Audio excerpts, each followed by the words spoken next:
Hi, I'm Dr. Jeff Jablon. I'm an ear, nose, and throat physician with ENT and Allergy Associates. I have offices in New Rochelle and Purchase.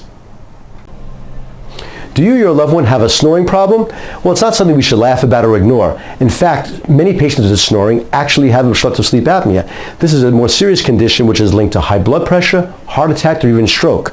So if you suspect someone has a snoring problem, bring them into an ENT physician. Let us evaluate them and see how serious the problem is. And remember, don't kick him out of bed, bring him to the ENT instead.